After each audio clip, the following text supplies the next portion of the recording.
Հիմա արդեն պատերը հաստացավ, մոտավորապես 3-ից 4 մմ,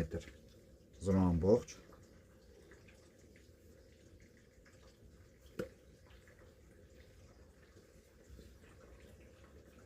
Հետո օգտագործում ենք այս թափանցիկ ապակին, որը կոչվում է օրցտեկլո։ Դնում ենք ներքևի հատվածում ու պտտում ենք այսպես։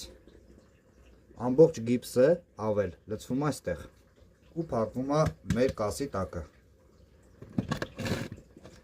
Սպասում ենք 5-ից 10 րոպե եւ ֆորմայից հանում ենք արդեն մեր կասը։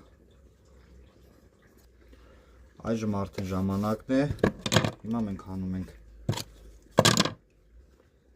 կաղապարի մեջից մեր նուռը։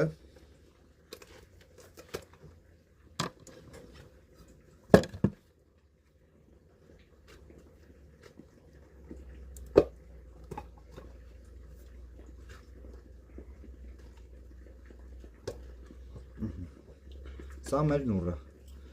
Հանելուց հետո աշխատանքը հետևյալն է։ Մաքրում ենք այս կողքի ավել մասերը, որը իդեպ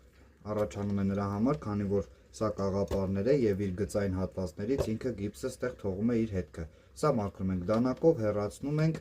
եւ թողնում ենք չորանա ու բացում ենք այստեղից գումարը գցելու անցքը։